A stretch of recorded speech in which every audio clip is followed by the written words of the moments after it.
Hey there, and welcome to Family Revenge. We're so glad you're here. Don't forget to like and subscribe so you can stay with us for every twist and turn.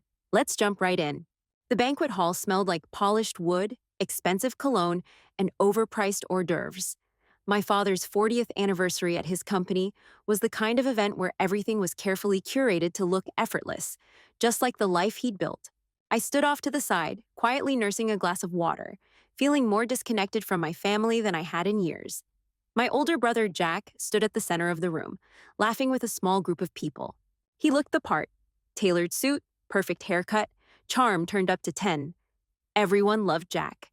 It was hard to miss how my father's eyes followed him, how my mother practically glowed with pride. Jack, the heir to my father's corporate kingdom.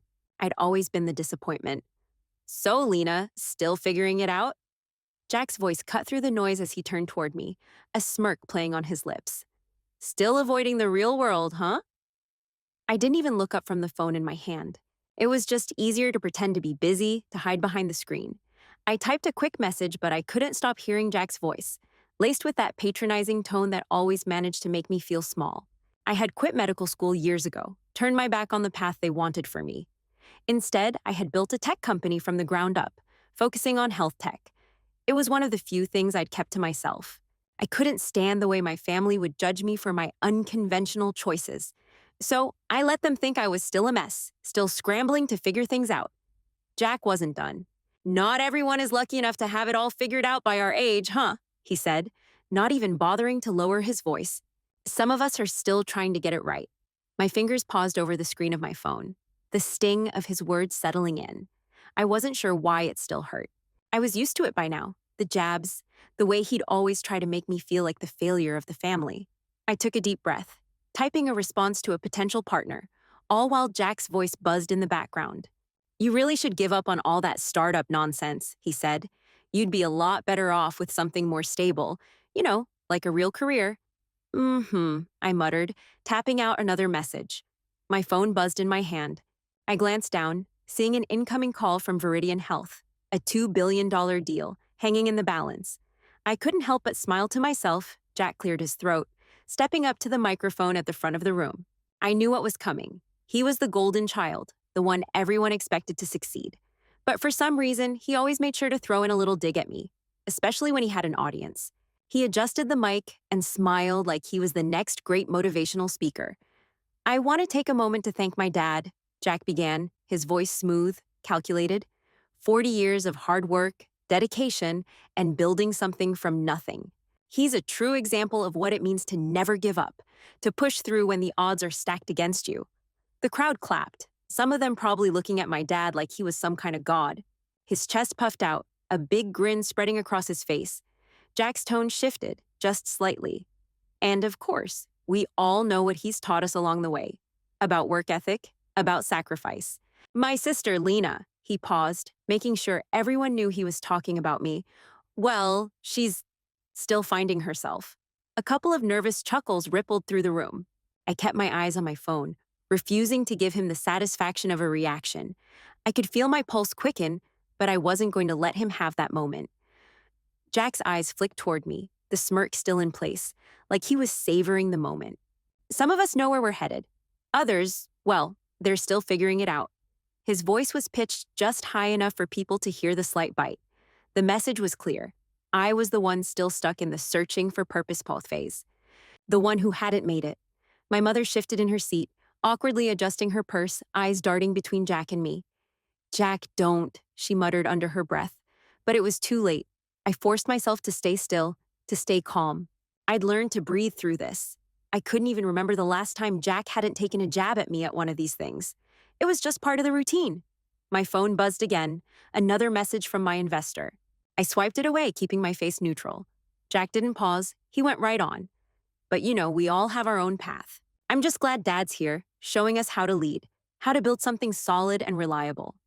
I glanced at the screen of my phone for a second and saw the name on the incoming call, VERIDIAN Health. My breath caught in my chest. I hesitated for a moment, watching Jack, knowing full well he was setting me up for some kind of humiliation. But this was the one moment where I had a choice. This call could change everything. I stood up slowly, excusing myself as I walked out of the ballroom and into the quieter hallway. I wasn't sure if anyone even noticed I was gone. I hit accept. Lena? The voice on the other end was calm, professional. This is Sarah from VERIDIAN HEALTH. I'm calling to confirm we're ready to move forward with the acquisition. Our board just approved the $2 billion deal for your company. Congratulations, my heart skipped a beat. I could barely process the words, but I knew exactly what she was saying. Thank you, I said, keeping my voice steady. I'm looking forward to getting the final paperwork sorted. I could feel the weight of everything shifting, the world starting to tilt in my favor. But then, just as I was about to end the call, I glanced back toward the banquet hall through the glass doors. I saw Jack's face as he continued his speech, unaware of what was about to hit the room. Please hold for just a moment, I said into the phone, walking back toward the doors. I didn't need to say anything else, just let the noise speak for itself. I swung open the doors, stepping back into the room. Jack's voice trailed off as I walked to the table. People were still laughing at something he said, not paying attention to me yet. I cleared my throat, drawing attention, before I spoke into the phone, loud enough for everyone to hear. Sorry about that. I'm on a call with VERIDIAN HEALTH. They just confirmed the acquisition for $2 billion. My health tech startup, the deal's going through. The room went silent instantly. All eyes were on me. Even Jack's polished smirk faltered, and I could see his brain trying to catch up. There was a long pause, the kind of awkward silence that makes everyone shift in their seats. I couldn't help but feel a little satisfaction. It wasn't the way I wanted to make my entrance into this conversation, but it was real. I continued, calm but clear. The company's been growing under the radar for a while. It's AI-driven diagnostics in healthcare, revolutionary stuff. I glanced over at Jack, who was now staring at me, his mouth slightly open. My mother blinked in confusion. My father was looking at me with an expression I couldn't quite place. Maybe pride or disbelief, I wasn't sure. The deal closes soon, I added, just to make sure everyone understood. But don't worry, I'm not looking for a seat at the family table just yet. The murmur spread through the room like wildfire. My phone buzzed again with another notification, but this time I didn't look. I just let the silence sit for a moment longer, letting everyone process. I held the phone to my ear, watching my family, waiting for the tension in the room to settle. The air felt thick, like the weight of their disbelief was pressing in on me. Lena? Sarah's voice crackled through the line. Are you there? I cleared my throat. Yeah, I'm here. Sorry about that. Just had to step away for a second. So, the deal is officially confirmed? Absolutely, Sarah said, her tone warm, confident. The acquisition is locked in for $2 billion. Viridian Health is excited to move forward with your company. Your health diagnostics system is groundbreaking. We're looking forward to scaling it nationwide. I didn't flinch. I'd been waiting for this moment, for the confirmation, for everything to finally fall into place. Thanks, Sarah, I said, keeping my voice steady. I appreciate it. We've put a lot of work into getting to this point. We're solving a real problem in healthcare with the AI-powered diagnostics.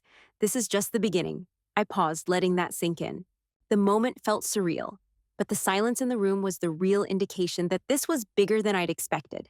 My family hadn't fully absorbed what I was saying yet. They were still trying to catch up. Jack stood frozen, mouth half open, his face pale. He hadn't said a word since I dropped the bombshell, and I wasn't sure he was even processing it.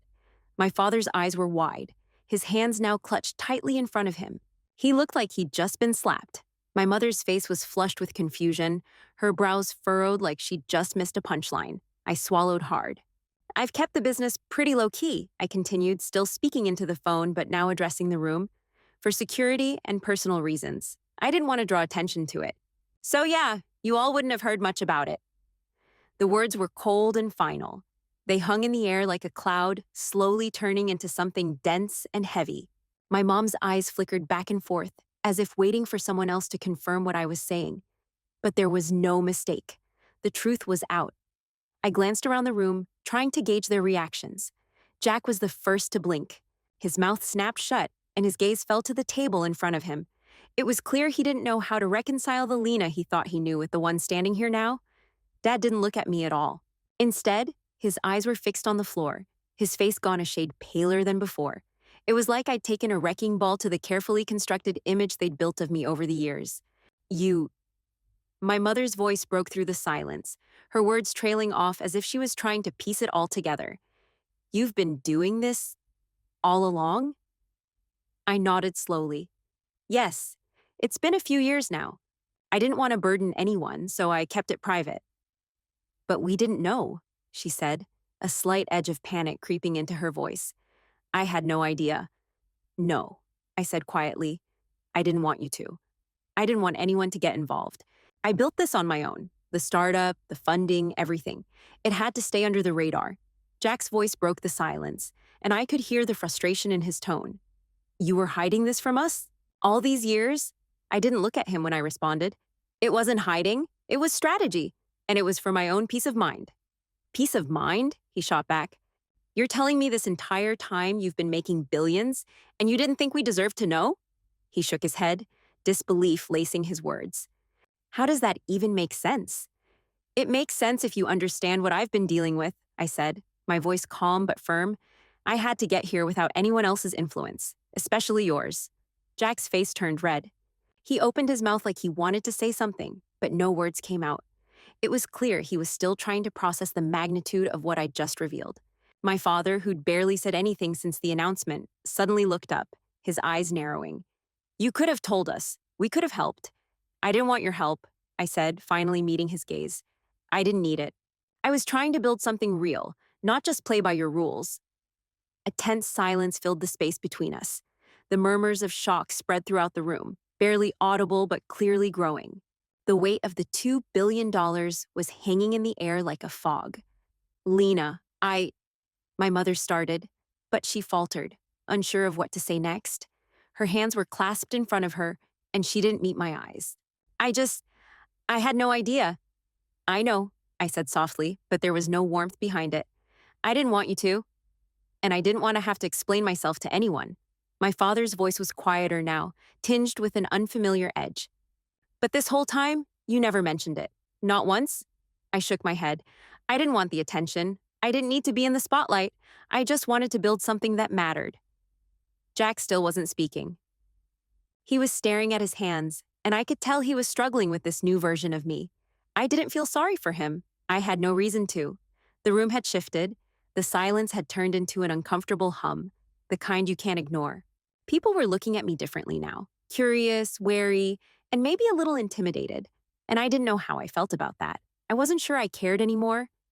Well, I said, breaking the quiet, I think I've said enough. The weight of the $2 billion deal was starting to settle on me. It was real now, and I was still trying to figure out how I felt about it.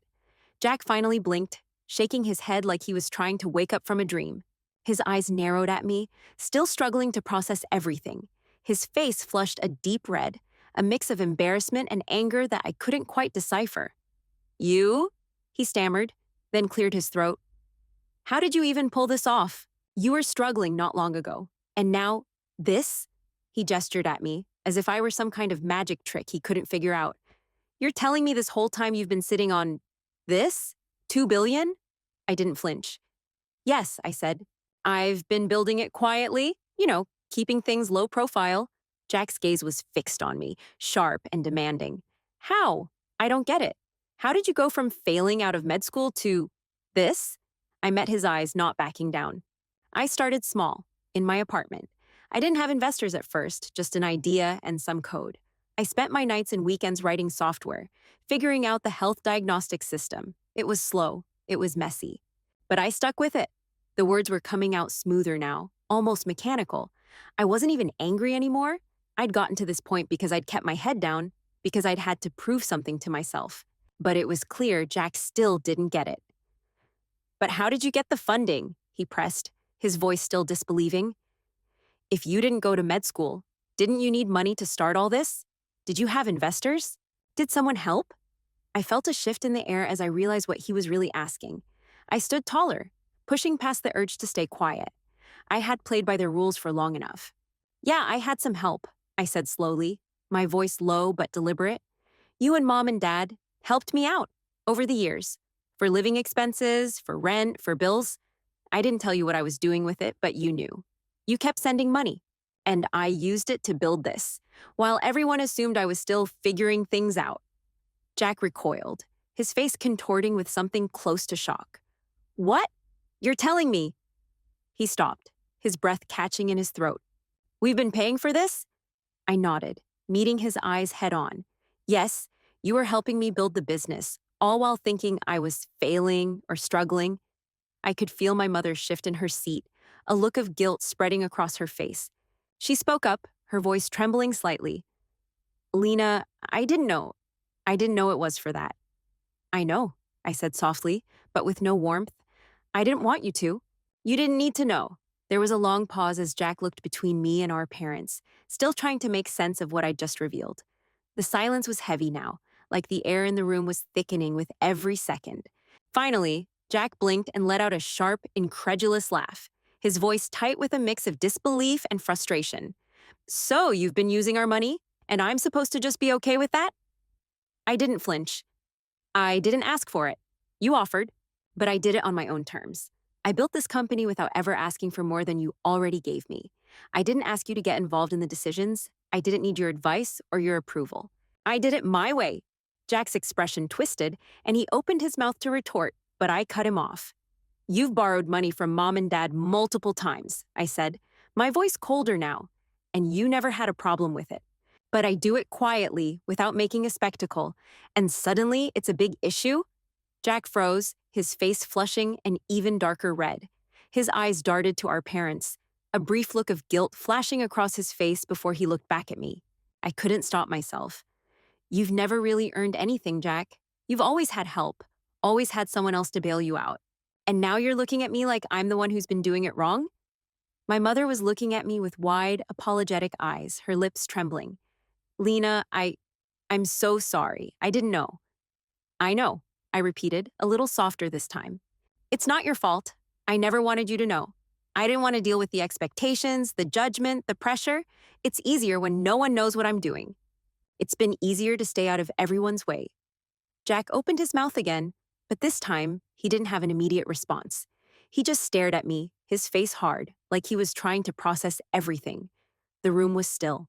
I could feel the weight of their thoughts pressing in, but it didn't feel like my problem anymore. I'd carried the weight for so long, and now it was on them to reconcile who they thought I was with the reality that had been hiding in plain sight.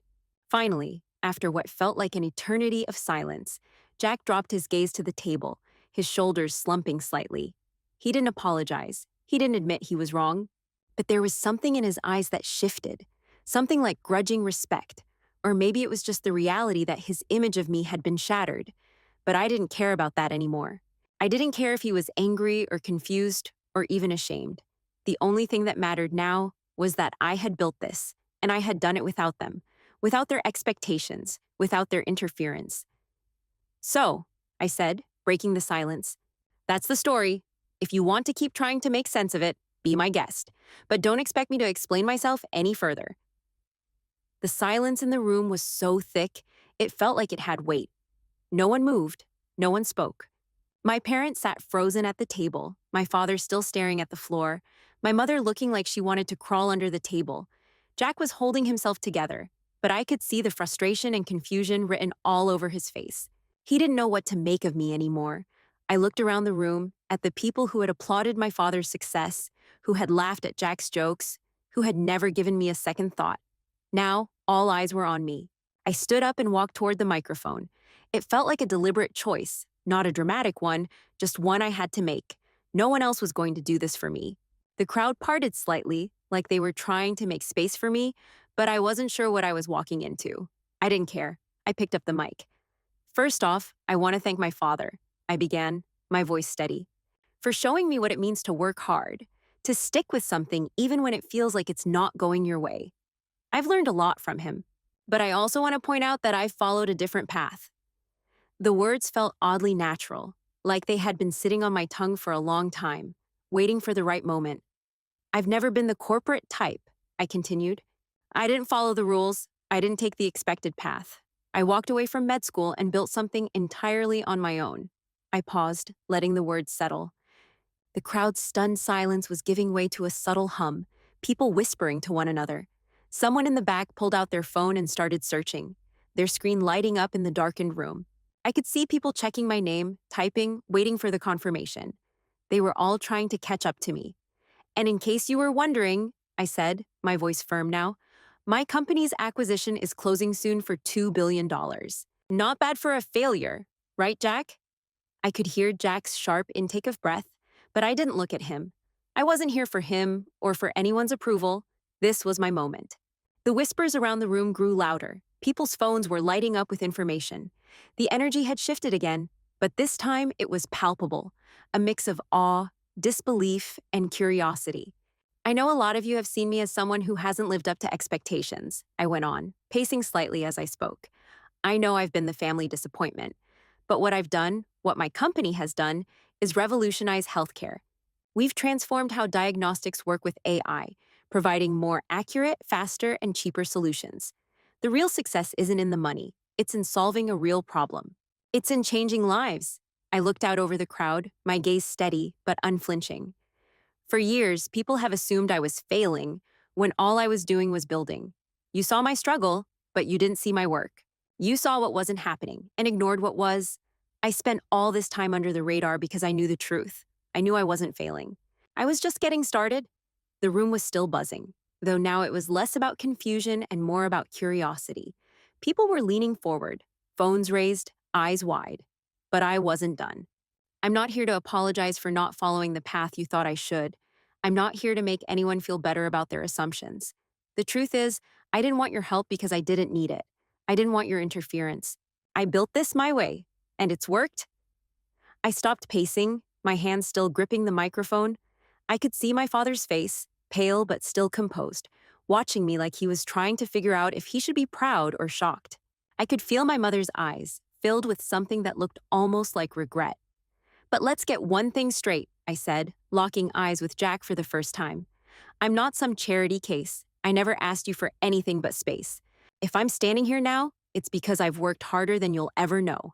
The crowd's whispers were now growing louder, turning into a hum of speculation. People were Googling my company, trying to piece together the details. But I didn't care. This wasn't about them. It was about me, about making sure my story wasn't buried in the assumptions they'd built around me for years. I don't need anyone to tell me I've done well, I said, my voice strong. This success, it's not about the money. It's about solving a real problem. It's about making healthcare better. So when you think about me, don't think about the failure. Don't think about the person you thought I was. Think about the person I've become and the lives we've changed. I let the words sink in for a moment, giving the room a chance to absorb everything. It was quiet again, but this time it felt different. The crowd wasn't just shocked. They were listening. And for once, it felt like they were seeing me for who I really was. I lowered the microphone, nodding once to the room. Before walking back to my seat, Jack didn't look at me. My parents were staring at me, and I could feel the weight of their silence, their realization. But it didn't matter. I had said what needed to be said, I had made my point, and I was done explaining myself. I returned to my seat, not bothering to look at Jack, but I could feel his eyes drilling into the back of my head. The room still hummed with energy, the aftermath of my speech lingering in the air. My father was the first to break the silence, his voice surprisingly soft. "Lena," he began, and I could hear the weight in his words. "Did you really need to be so secretive all these years?" I felt the familiar knot tighten in my stomach, but I didn't look away. I couldn't. I had to answer this, calmly, clearly. "Yes," I said simply. It was the only way I could work without the distractions, without anyone questioning my choices. The expectations, the constant pressure. If I told you what I was doing, I wouldn't have gotten the space I needed. You would have wanted to interfere, tell me what to do, where to go, and I couldn't have that. Not if I was ever going to make it. I didn't flinch, even as my father's face tightened. I knew what he was thinking. He was still caught between being proud of my success and being hurt that I had kept it from him, but I wasn't apologizing. I couldn't. Jack scoffed under his breath. "This is bullshit." His voice was tight, his jaw clenched. "You think that was necessary, keeping all of this a secret from the people who've supported you for years? It's manipulative, Lena." I didn't react. "It's strategic," I said coolly, keeping my tone even. I couldn't afford to let anyone influence my decisions. You've always been quick to judge, to put me down. I couldn't work under that microscope. Jack looked like he was going to argue further, but my mother spoke up before he could. Her voice cracked as she looked at me, her eyes filled with guilt. I never knew Lena." I'm so sorry. I didn't believe in you. I didn't know you were doing all this. I thought you were still struggling. She started to cry, a few tears slipping down her cheeks. I stared at her, the words catching in my throat for a moment. I wasn't angry, but I wasn't going to coddle her either. It's okay, Mom, I said quietly. You didn't know, and I didn't want you to. I didn't want anyone to see me as the failure you all thought I was. The truth is, I didn't need your belief in me to get here. I did it for myself. She wiped her eyes, still shaking her head. I was wrong. I'm so sorry. I should have supported you, trusted you more. I didn't say anything else. What was there to say? She had her regrets, and I had mine. The truth was, I hadn't wanted their support. It wasn't that I didn't want them to believe in me. I just couldn't work if I had to keep justifying my choices. And it had been easier, less painful to just stay out of their way. Jack cut in again, his voice tense. Look, Lena, I know I said some stuff earlier, but I was just. He paused, taking a breath. I was wrong. I didn't know all this. I didn't know what you were really doing. I didn't look at him. I could feel the apology hanging in the air, but I wasn't interested. He wasn't the person who needed to apologize. My success wasn't about making him feel better about the way he'd treated me for all these years. I don't need you to apologize, Jack, I said, my voice flat. You didn't know, and I didn't care to explain myself. What matters now is what I've done, not what you think of me. The only reason I'm sitting here is because I built this on my own. Jack shifted uncomfortably in his chair, his fingers tapping the edge of the table, but he didn't say anything more. He wasn't ready to admit he was wrong, and I wasn't about to give him the satisfaction of letting him think that I was. The tension in the air grew thicker. My mother was still sniffling, her gaze lingering on me with that mixture of guilt and confusion. My father, though, had gone silent again, his eyes clouded with thoughts I couldn't read. I could see how this was shaking him, how he was processing it all, from the years of assuming I was failing to realizing that I'd been quietly succeeding in a way none of them could have imagined. I looked around the table, my heart thudding a little in my chest. The success, the money, the deal, it wasn't the point anymore. What mattered was that they had finally seen the truth. They had finally seen me, even if they didn't quite understand me yet. The thing was, I was still the same person I'd always been. I wasn't the failure they'd thought I was, but I wasn't sure I'd ever fully fit into the family dynamic again. And maybe that was okay. I leaned back in my chair, my hands folded in front of me. I'm still the same person, I said, breaking the silence. Even if the world sees me differently now, I didn't change. You just didn't know who I really was. There was no immediate response, just the soft murmur of voices from the rest of the room. I didn't need them to say anything. I didn't need their approval. The truth had been said. And for once, I was okay with that. I sat back in my chair, letting the quiet wash over me. The room had finally settled, but the weight of everything still hung in the air. The truth was out, and for the first time in a long time, I didn't feel the need to hide or explain. But there was no sense of victory, no surge of triumph like I'd expected. Instead, I felt distant, detached almost. The applause, the congratulatory looks, they felt hollow. The weight of all those years spent pretending to be unsuccessful, pretending to be the failure everyone expected. It wasn't gone in a single moment. And now that they knew the truth, I wasn't sure what to do with it. I had worked through so many nights and weekends in my small apartment, the only company I had being the glow of my computer screen. The loneliness had been overwhelming at times. I remembered the sting of being overlooked by my family, their whispers of concern when I dropped out of med school, the judgmental comments from friends who thought I was throwing my life away. For years, I wore the mask of the disappointment. It was easier that way, less risky. I could disappear into the shadows, avoid the prying eyes, and work in peace. But now sitting here, with the truth finally exposed, I couldn't shake the unease that lingered. Everyone was congratulating me, but it didn't feel like success. It felt like obligation. Like the world was telling me, you made it, so now we expect something from you. My phone buzzed. I glanced down, seeing a flood of notifications lighting up my screen. People were congratulating me, sharing news about the acquisition. VERIDIAN Health, $2 billion. The deal had just gone public.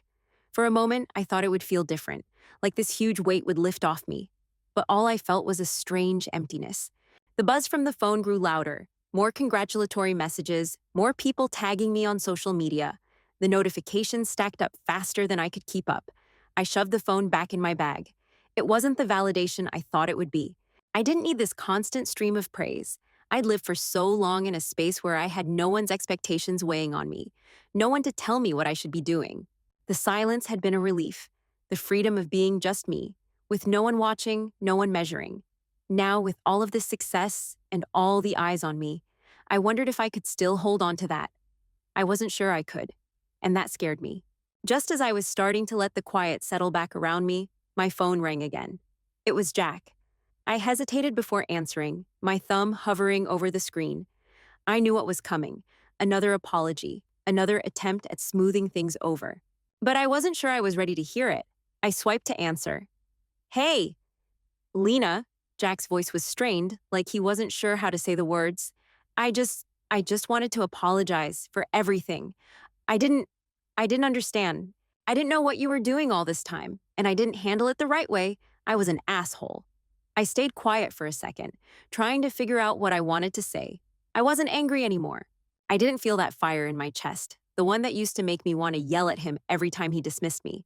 But I didn't feel like forgiving him either. Not yet. Maybe not ever. Thanks, I said, keeping my tone neutral. I hear you. But it's not something I'm going to just forget. I know, he said quickly. I get it. I don't know, Lena. I didn't see it. I didn't see what you were doing, and I'm sorry. I let his words hang in the air for a moment, the silence stretching between us. Yeah, I finally said, sighing. I think we've both been pretending for a long time. Jack didn't respond right away, and I could hear him breathing, like he was waiting for me to say something more. But I didn't have anything else to add. I didn't need his apology anymore. It wasn't going to change anything. I'm not ready to fix everything yet, Jack, I said finally. Maybe I will be one day, but not today, and I don't know when. There was a long pause. Yeah, okay, I get it, he said, sounding defeated. I just want you to know I'm proud of you. I've always been proud of you, even if I didn't show it. I didn't say anything for a moment. There was nothing more to say. I ended the call quietly, sinking back into my chair. The room was full of people still talking, laughing, congratulating each other, but it felt like I was floating above it all. The family dynamic had shifted. It would never be the same again. I could feel it in my bones, and that was okay.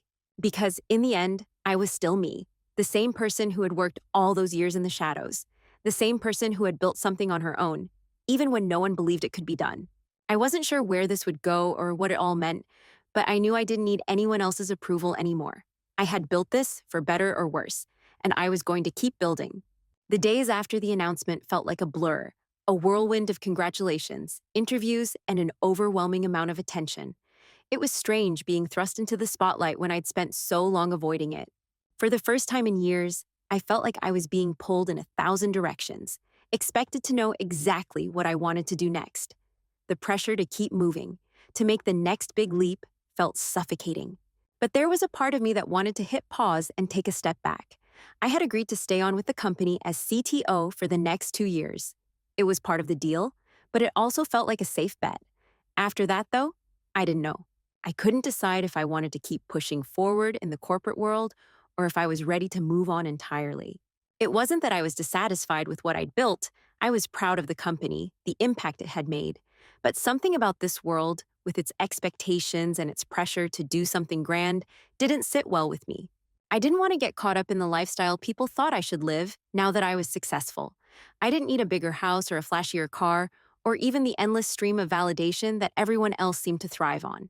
I just wanted to stay grounded in my values, to make decisions that were still my decisions, not ones shaped by what others thought was best for me. The phone buzzed in my pocket, pulling me out of my thoughts. It was my mom calling for the third time that day. I'd been avoiding her calls, not because I didn't want to talk to her, but because I wasn't sure what to say. She still didn't quite understand everything that had happened, and I wasn't sure how to explain it to her. I picked up the phone. Hey, Mom. Lena, she said, her voice thick with emotion. I've been thinking about everything, and I'm so proud of you. You've done something incredible. I don't know if I told you that enough. I felt a lump rise in my throat, but I kept my voice steady. Thanks, Mom. It means a lot to hear that. You've always had so much potential, and I'm sorry I didn't see it sooner. I'm so happy for you. I closed my eyes for a moment, letting her words sink in. I didn't need her validation, but it still felt good to hear it. I'd spent years trying to prove myself to her, to show her I was capable of more than the failure she thought I was. And now, even if it was a little late, I had the acknowledgement I needed. But it also made me nervous. I wasn't sure what this success would do to my relationships with her or with anyone else. I'm still figuring a lot of things out, Mom, I said, my voice quieter. I'm not sure what the next step is yet. But I appreciate your support. She was quiet for a moment, and I could hear her breathing softly on the other end. I just want you to be happy, Lena. I want you to do whatever feels right for you. I will, I said, though I wasn't entirely sure I believed it. There was a part of me that feared the future, that dreaded the change that success might bring. Not the kind of change that would be good, but the kind that would distance me from the people who had once seen me as the disappointment. I hung up with her, my mind still swirling. Just as I set the phone down, I saw Jack walking toward me across the room. His expression was softer now, less guarded than it had been before. He looked like he was trying to approach me with caution, which made me uneasy. I wasn't sure how I felt about him anymore, let alone how we could go back to anything resembling the relationship we once had. Lena, he said, stopping a few feet away. Can we talk? I didn't say anything right away. I wasn't sure I wanted to hear his words. I wasn't sure I was ready to let the past go, not yet. I just want to say, he started, running a hand through his hair, that I've been thinking a lot about everything, about how I treated you. And I'm sorry for all of it, for not believing in you, for all the times I doubted you. I looked at him, trying to process what he was saying. I wasn't angry anymore, but there was a part of me that was still holding on to the way he'd treated me for so long, the assumption that I would always be the screw-up. I hear you, I said quietly, but I need time to figure out where we stand. This success changes things more than you realize. I'm not sure I can just forgive and forget, Jack, not right now. He nodded slowly, his face falling a little. I get it. I don't expect you to just let it go. I just wanted to say it. I wanted to apologize, and I hope we can figure this out eventually. I didn't answer him right away, but I could feel the distance between us widening. I didn't know if that was something I wanted to fix, and part of me was okay with that. As Jack walked away, I found myself smiling, a small, quiet smile that had nothing to do with the deal or the company. It had everything to do with the fact that, for the first time in years, I wasn't defined by anyone else's expectations. I was no longer the disappointment. I was Lena, the person who had built something real. And the future, it was full of possibilities, and I was ready to see where it would take me. I stepped out of the banquet hall and into the cool night air, the hum of the party still echoing in the distance. The parking lot was quiet, and as I walked toward my car, I felt the weight of everything finally start to settle. The tension from the night, from all the years of pretending and hiding, was slowly melting away. The car I'd been driving for years, modest, practical, nothing flashy, sat in the corner of the lot, as unassuming as ever. I didn't need anything more than this. It wasn't about status or appearances, it was about comfort, about keeping things simple, and that had always been enough for me. I slid into the driver's seat, the familiar scent of leather and the hum of the engine grounding me. As I drove out of the lot and onto the quiet streets, I felt a strange peace. It wasn't the kind of peace I had imagined after all the success, the kind I'd expected to feel when everyone finally knew what I'd accomplished. It was something else, something deeper.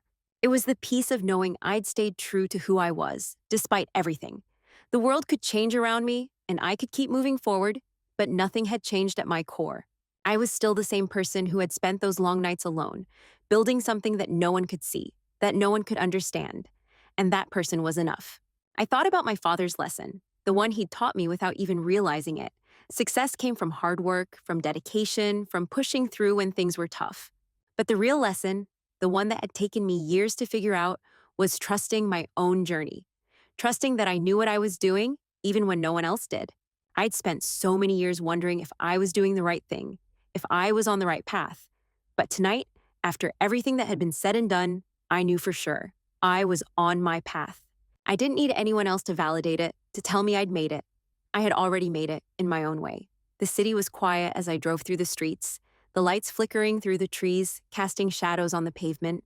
There was a peace in the stillness, in the simplicity of the moment, the kind of peace I hadn't realized I'd been searching for. I smiled to myself, the weight of the night lifting off my shoulders. I wasn't the disappointment anymore. I wasn't the person they all thought I was. And I didn't need to prove anything to anyone. Not my family, not the world. I'd built something real. And that was enough. As I turned the corner and headed down the road, I knew my next steps would come when the time was right. There were still things I wanted to do, things I wanted to create, but for the first time, I didn't feel rushed. I didn't feel the need to have it all figured out. I just needed to keep building, keep trusting myself. The rest would follow.